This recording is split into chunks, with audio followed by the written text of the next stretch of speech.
Welcome to the InnoGuide Podcast, where we share the works of authors and mentors to guide innovation. In episode number 23, we're sharing part one of Co-Intelligence, Living and Working with AI by Ethan Mollick.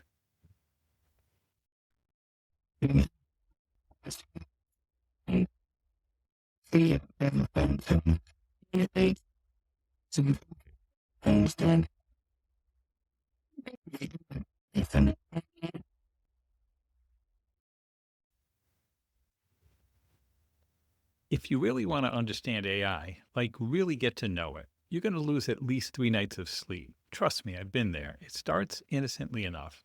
You're playing around with a generative AI system like ChatGPT, and then it hits you. This isn't just a computer following commands. It feels different, almost human, and suddenly you're wide awake at 2 a.m. and your mind is racing with questions. What does this mean for my job, my kid's future? Is this thing actually thinking? You start testing it, asking it to do things you thought were impossible, and it delivers. That's when you realize the world has fundamentally changed and no one can tell you exactly what's coming next. Now, I'm not a computer scientist, but I've been studying innovation for years, especially how AI can be applied to learning. For the longest time, AI felt like it was always on the verge of a breakthrough, but never quite got there. Self-driving cars, personalized tutoring, progress was painfully slow. But then in November 2022, ChatGPT dropped and everything shifted. I had my sleepless nights early on, but let me tell you a story. 4 days after ChatGPT launched, I decided to show it off to my undergraduate entrepreneurship class. Back then, almost no one had heard of it. I demonstrated how it could generate ideas, write business plans, even turn those plans into poems. Not that anybody wants to do that. But by the end of class, one of my students had used ChatGPT to create a working demo for his project, a Harry Potter inspired moving picture frame. He used a code library he'd never touched before and finished in half the time it would have normally taken. The next day, venture capital scouts were already reaching out to him. Wild, right? But it wasn't just about cool projects. Within 2 days, students were using ChatGPT to explain tough concepts to them like they were 10 years old. They stopped asking questions in class because, well, why risk looking dumb when the AI could explain it later? Essays suddenly had perfect grammar, though the references were often wrong, and every conclusion started with, in conclusion, a dead giveaway of early ChatGPT writing. The excitement was palpable, but so was the anxiety. Students started asking me big questions. What does this mean for my career? Should I still become a radiologist if AI can do most of the work? Will marketing copywriting even be a job in 5 years? Some even asked if artificial general intelligence, AGI, a machine smarter than humans, might arrive before they graduate. I didn't have the answers then, and honestly, I still don't have all of them now. But I knew I couldn't just sit back. I had to dive in and see what this technology could really do. For years, I'd been building complex simulations to teach business skills, projects that took my team thousands of hours and tons of resources. So I decided to test ChatGPT. I gave it a simple prompt. Be my negotiation teacher. Create a detailed scenario, play one side of the negotiation, and give me feedback on my responses. And guess what? It did. In seconds, it created a simulation that did 80% of what my team had spent months building, all from a single paragraph I typed. That's when my sleepless nights really began. And they haven't stopped. Every week, AI seems to deliver a new miracle or a new reason to worry. I've argued with chatbots that accused me of being unethical. I've created stunning images with just a few words. I've written Python code, a language I've never learned, and I've realized that AI can do a huge chunk of my job and probably a lot of other people's jobs too. It's like we've created this alien co-intelligence that works with us but isn't human. It's not sentient, but it's something entirely new, and I think we're all going to have our sleepless nights soon. AI isn't just another cool gadget. It's what we call a general purpose technology, GPT. Once in a generation innovation, like steam, power, or the internet that changes everything. These technologies don't just transform industries, they touch every aspect of life. But here's what's crazy. Most GPTs take decades to reach their full potential. The internet, for example, started in the 1960s as ARPANET, but it wasn't until the 90s, 30 years later, that became mainstream. Even then, it took another 20 years for smartphones and social media to emerge. AI, on the other hand, has exploded in just a few years. ChatGPT hit 100 million users faster than any product in history, and it's only getting better. These models are growing exponentially in size and capability, and even if progress slows, the impact will still be massive. What makes AI different than past technologies is that it doesn't just automate repetitive tasks. It augments or even replaces human thinking. Early studies show that AI can boost productivity by 20 to 80% in fields like coding and marketing. For comparison, steam power, the backbone of the Industrial Revolution, only improved factory productivity by 18 to 22%. And while computers and the internet have transformed our lives, economists have struggled to prove they've had a long-term impact on productivity. AI, though, it's already showing results. But it's not just about work. It's reshaping how we learn, entertain ourselves, and even how we see ourselves. Schools are grappling with what AI means for writing and education. Hollywood is feeling the shockwaves of AI-driven entertainment, and misinformation powered by AI is spreading in ways we're struggling to control. Things are getting strange, really strange. And then there's the elephant in the room, the possibility that we've created a new form of intelligence. This AI has blown past the Turing test. It can fool a human into thinking it's human. And the Lovelace test, can it perform creative tasks in record time? It's acing exams like the bar and neurosurgery tests. It's maxing out our measures of creativity and sentience. Here's the weirdest part. Even though we built these systems, we don't fully understand how they're doing all this. So where does this leave us? Honestly, no one knows for sure, not even the people building these systems. But I spent years studying how technologies are used, and I've been experimenting with AI in education and business. We've talked to experts, read the latest research, and seen firsthand how AI is changing the game. My goal is to guide you through this strange new world. We'll start with the basics, what AI is and how it works. Then we'll explore how it can act as a coworker, teacher, expert, even a companion. Finally, we'll tackle the big questions. What does it mean to think alongside an alien intelligence? And what does this mean for the future of humanity? Buckle up, it's going to be a wild ride. Chapter 1. Creating Alien Minds. Talking about AI can get messy because the term AI has been used to describe so many different things over the years. Think about it. Siri telling you a joke, the Terminator crushing skulls, or algorithms deciding your credit score. It's all AI, but it's not the same kind of AI. And we've been fascinated by the idea of thinking machines for centuries. Let me take you back to 1770, when a mechanical chess-playing machine called the Mechanical Turk wowed audiences. It was a robot dressed as an Ottoman wizard that could beat people like Ben Franklin and Napoleon at chess. People were amazed. But was this machine actually thinking? Spoiler alert, it wasn't. There was a human chess master hidden inside. But for nearly 70 years, people believed it was real, showing just how much we want to believe machines can think. Fast forward to 1950, when two geniuses, Claude Shannon and Alan Turing, helped redefine what AI could be. Shannon built a mechanical mouse named Thesis that could navigate a maze, essentially the first example of machine learning. Meanwhile, Turing came up with the famous imitation game, which asked, could a machine ever mimic a human so well that we couldn't tell the difference? These ideas laid the foundation for what we now call artificial intelligence, a term coined in 1956 by John McCarthy. At first, progress was fast. Early computers could solve logic problems, play checkers, and researchers thought machines would soon beat humans at chess. But then came the first of many AI winters, periods when progress stalled, funding dried up, and people lost faith in AI. This boom and bust cycle repeated for decades. Every time there was a breakthrough like neural networks mimicking the human brain, expectations soared, and every time AI failed to deliver on those expectations, disappointments followed. The latest AI boom started in the 2010s, thanks to machine learning and a technique called supervised learning. This type of AI needed labeled data to learn, like feeding it thousands of photos of faces labeled with names so it could recognize people. Big companies with access to massive amounts of data like Amazon used this kind of AI to optimize everything from shipping logistics to personalized recommendations.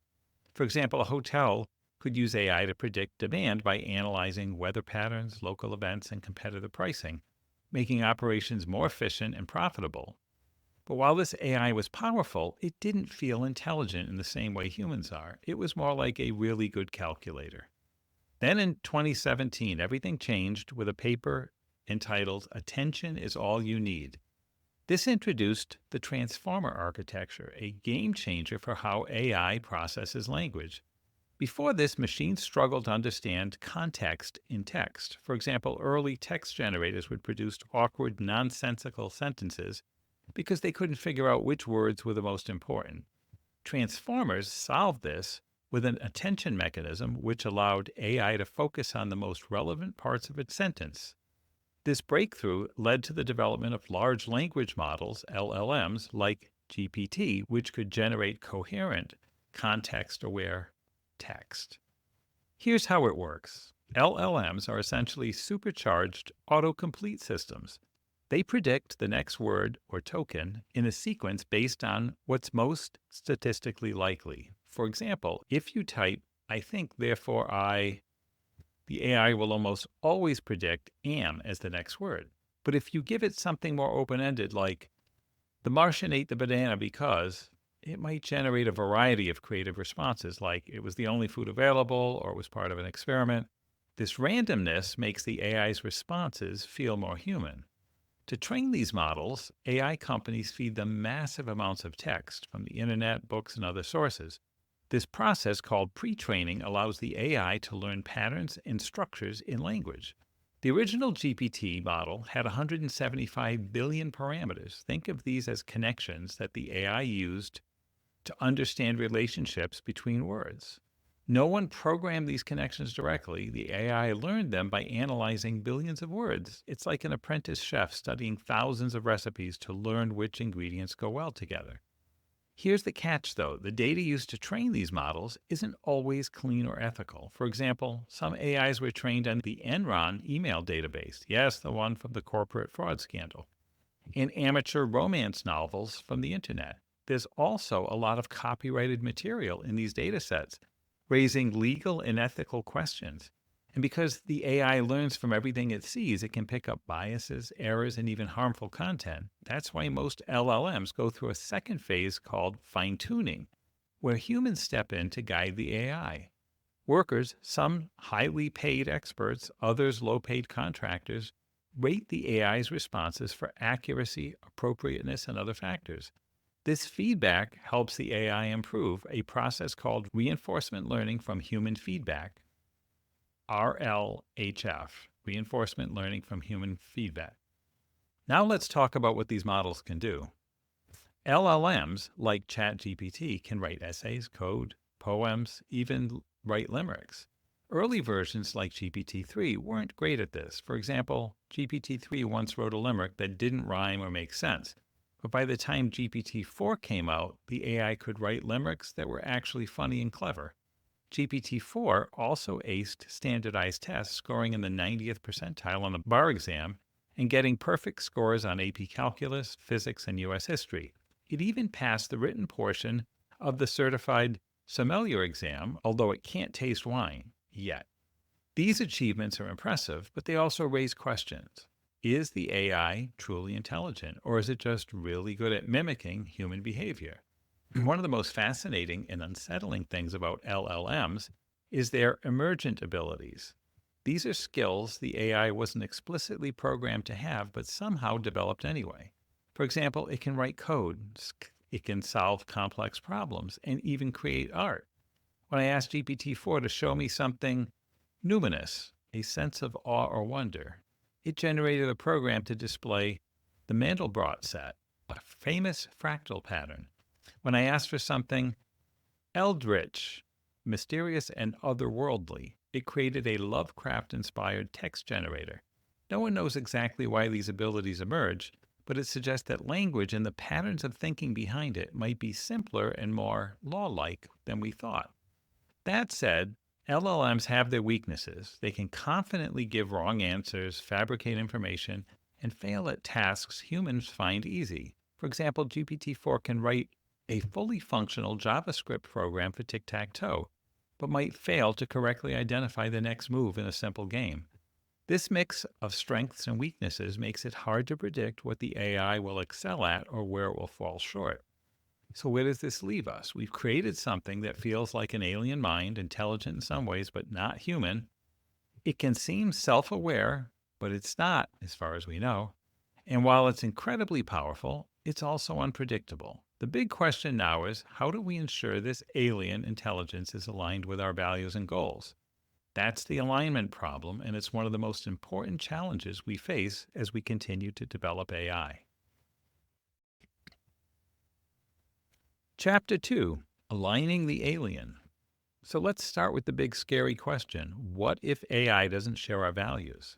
That's the heart of the alignment problem. How do we make sure AI works for us, not against us?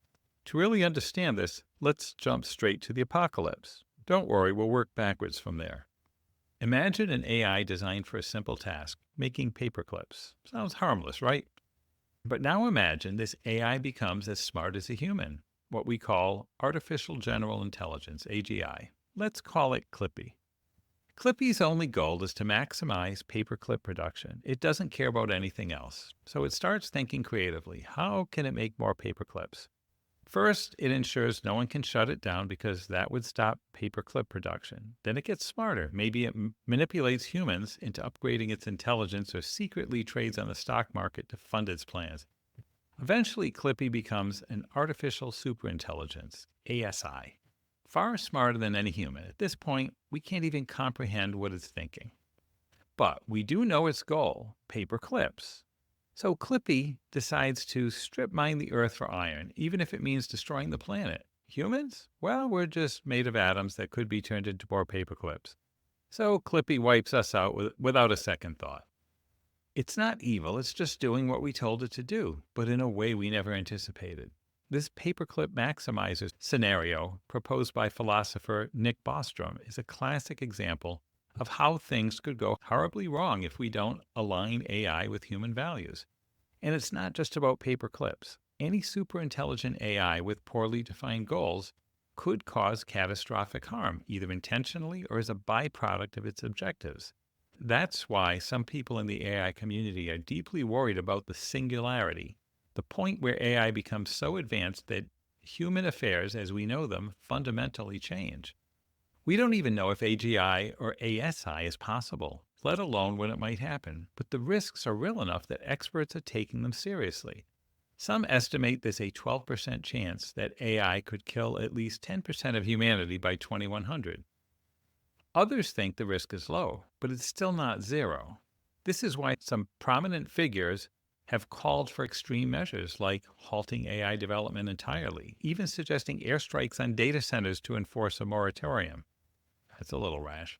In 2023, the CEOs of major AI companies signed a statement saying, mitigating the risk of extinction from AI should be a global priority alongside pandemics and nuclear war. And yet, those same companies kept building AI. Why? Well, for one, it's incredibly profitable. But it's also because many researchers believe that the fears are overblown or that the potential benefits outweigh the risks. People like Sam Altman, the CEO of OpenAI, who owns ChatGPT, argue that the superintelligent AI could solve humanity's biggest problems, curing diseases, ending poverty, even reversing climate change. In their view, creating superintelligence is humanity's most important task. So we're stuck between two extremes, apocalypse or salvation. I don't want to focus too much on the doomsday scenarios. Why? Because they make us feel powerless, like the future of AI is in the hands of a few tech CEOs and governments. The truth is we're already living in the early days of the AI age, and the decisions we make now about how AI is developed and used will shape our future. Waiting for the existential risk debate to be resolved means those decisions will be made for us. So alignment isn't just about preventing the apocalyptic scenarios, it's about addressing the ethical and practical challenges of AI today. Let's talk about some of those. The ethics of AI training. To train AI, companies need massive amounts of data. But where does the data come from? Often it's scraped from the internet without permission. For example, AI models are trained on everything from Wikipedia to pirated books to amateur romance novels. Is this legal? That depends on the country. Japan, for instance, has declared that AI training doesn't violate copyright, while the European Union has a stricter regulation. But even if it's legal, is it ethical? Probably not. Artists, writers, other creators don't get a say in how their work is used, and they don't get compensated either. This has real consequences. For example, AI trained on an artist's work can mimic their style so well that it could replace them. Why pay an artist when an AI can do something similar for free? But AI doesn't technically plagiarize.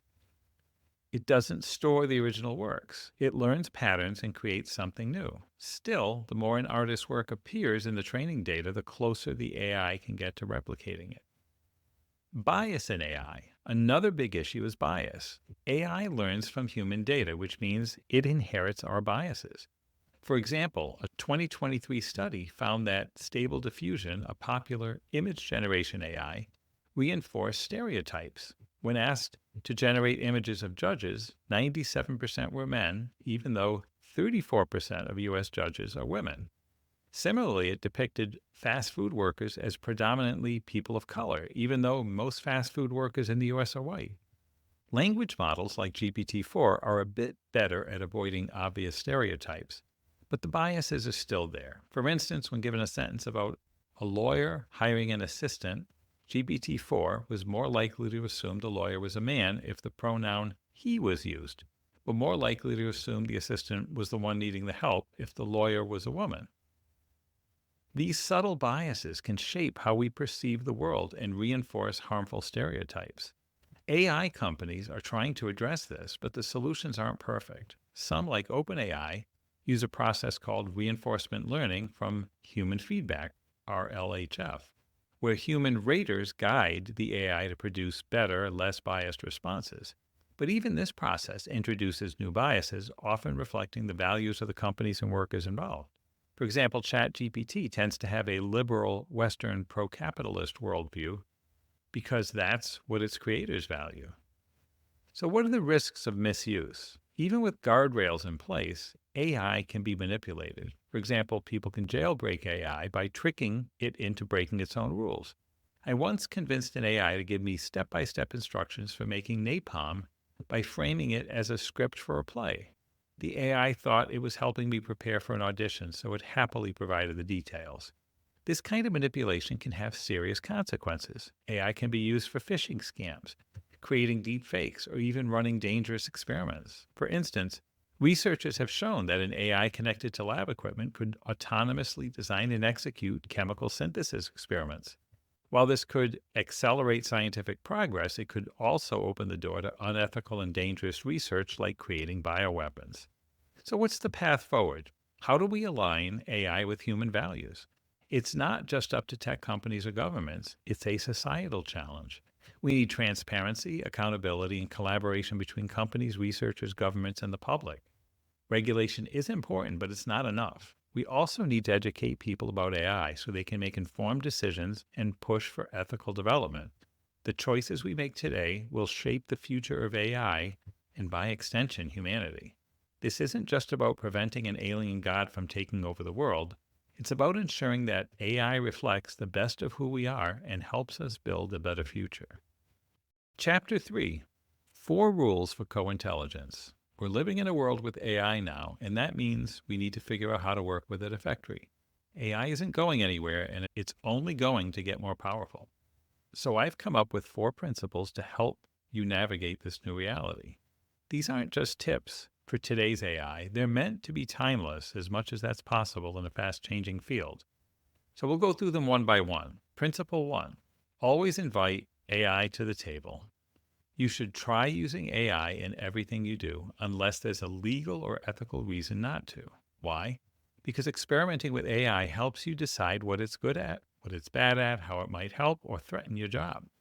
AI is a general purpose technology, meaning it's not designed for one specific thing. It's like electricity or the internet. There's no single manual for how to use it. So you have to figure it out for yourself. This brings us to something I call the jagged frontier of AI. Imagine a fortress wall with some parts jutting out, others folding back. Inside the wall are all the things AI can do. Outside are all the things it can't. Problem, the wall is invisible. Some tasks seem equally hard, like writing a sonnet versus a 50-word poem, are actually on different sides of the wall. AI is great at sonnets, but struggles with exact word counts because it thinks in tokens, not words. Similarly, AI might surprise you by being amazing at brainstorming ideas, but terrible at basic math. The only way to map this jagged frontier is to experiment. And here's the exciting part. By experimenting, you can become the world's best expert at using AI for your specific job. Innovation is expensive for companies, but cheap for individuals. A company might spend millions developing an AI tool for marketers, but as a marketer, you can just play around with the AI on your own until you find what works. This kind of hands-on experimentation can lead to breakthrough ideas and even startup opportunities. AI isn't just useful for work, it can also help you think differently. Humans are full of biases, like status quo bias, our tendency to stick with what's familiar. AI, with its alien perspective, can help us break out of these mental ruts. For example, when I was procrastinating on writing this book, I asked AI to reframe my hesitation as a loss. Here's what it came up with.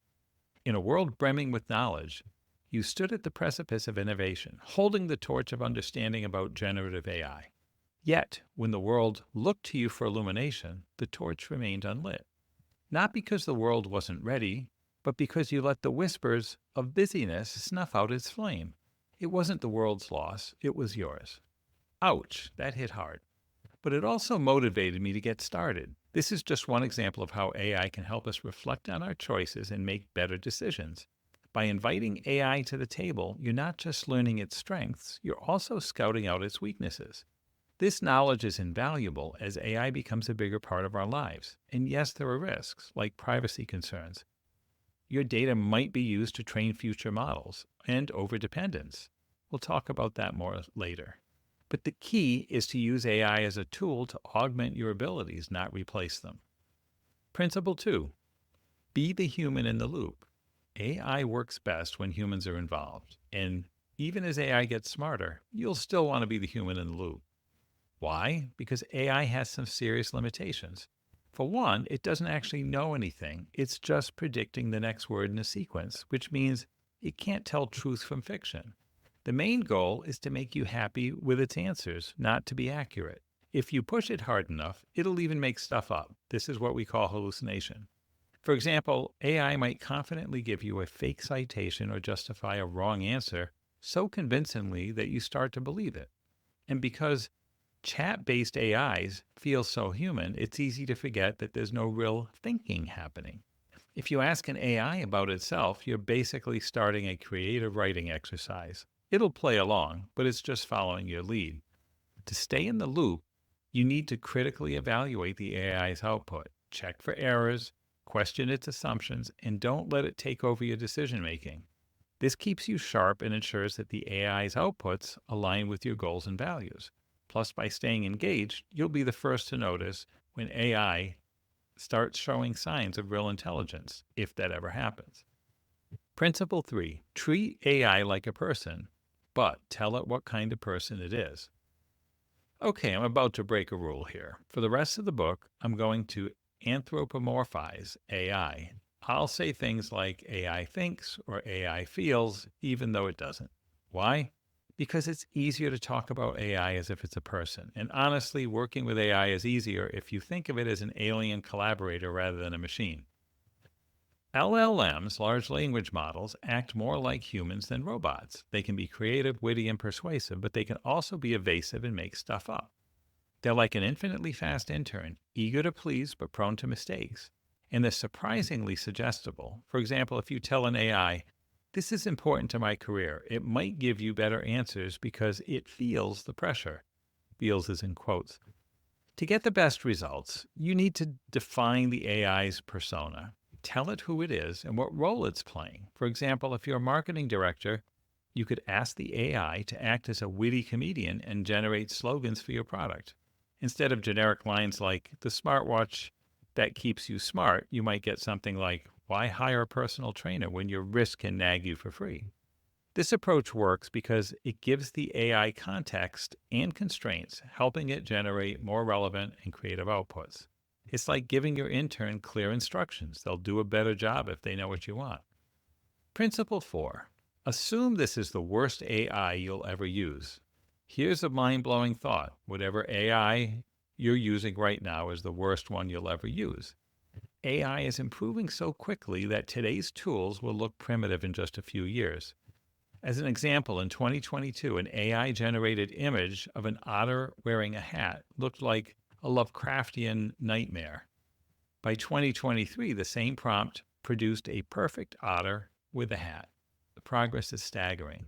And it's not just about better models. AI is becoming more integrated into our lives. It can read and write documents, generate images and voices, even surf the web. Soon we'll have AI agents that can handle complex tasks with minimal input, like planning a vacation or managing your schedule. This rapid improvement means we're just scratching the surface of what AI can do. So embrace its limitations as temporary and stay open to new developments. The possibilities for transforming your work, your life, even yourself are just beginning. Final thoughts on this chapter. These 4 principles, inviting AI to the table, staying in the loop, treating AI like a person, and assuming it will only get better, are your guide to navigating the AI age. By experimenting, staying critical, and embracing AI's potential, you can turn it into a powerful collaborator. The future is coming fast, and the more you understand AI now, the better you'll be prepared for what's next. So what do you think? Are you ready to start working with your new alien co-intelligence? Find out in the next section. Part 2, Chapter 4, AI as a Person.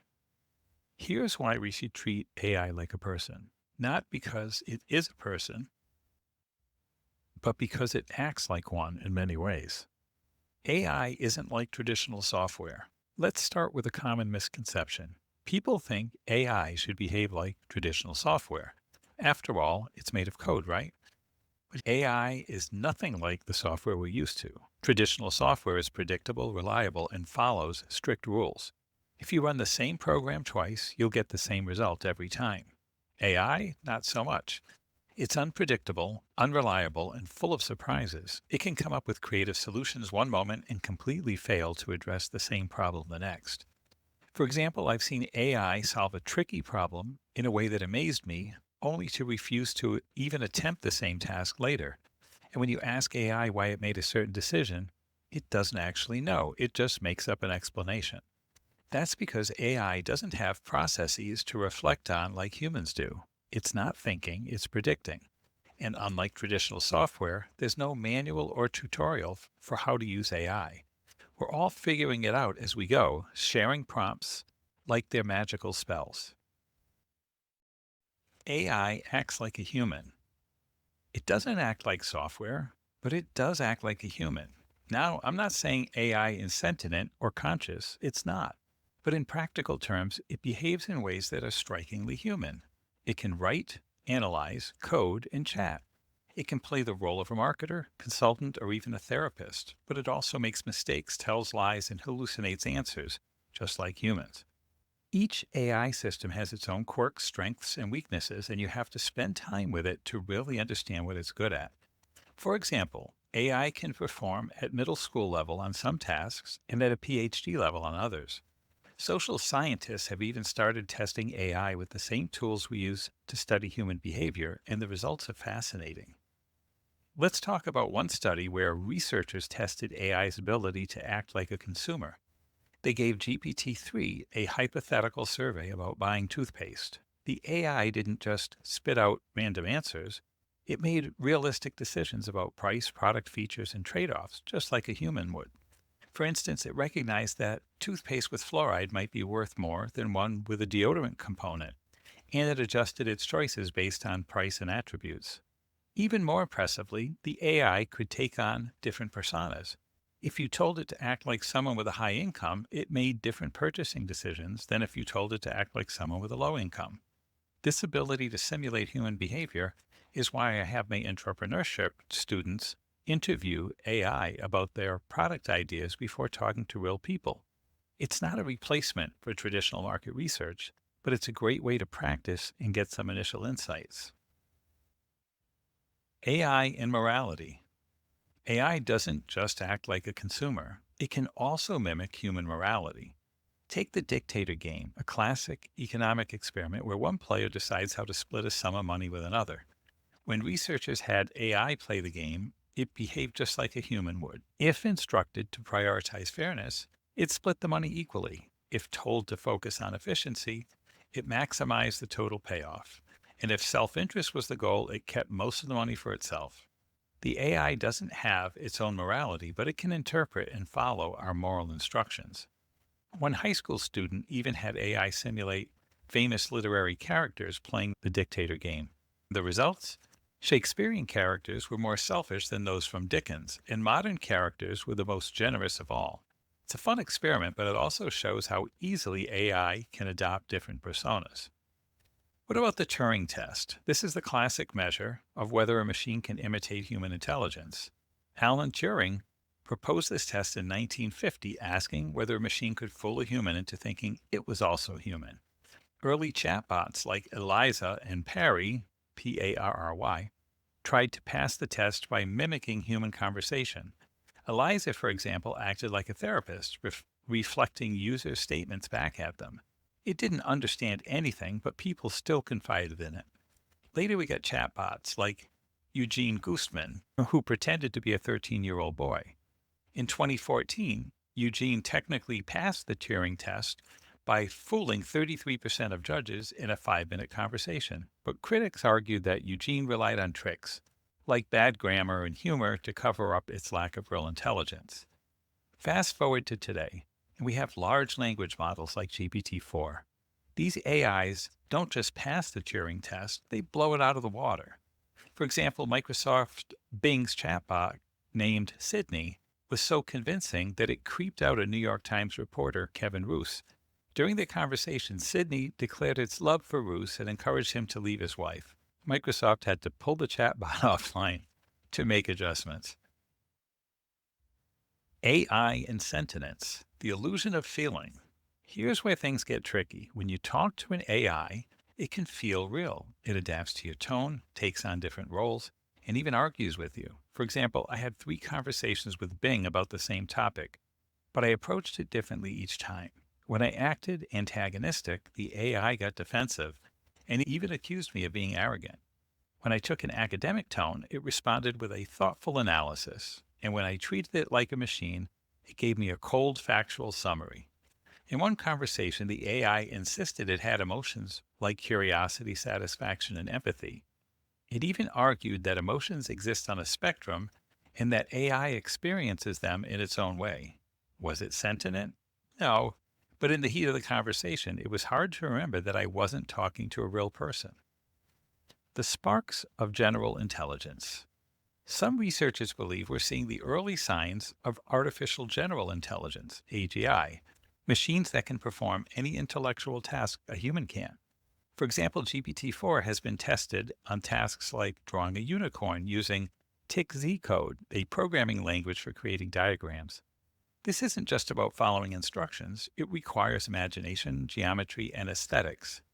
GPT-4's results were so good that some researchers argued it showed sparks of general intelligence, sparks in quotes.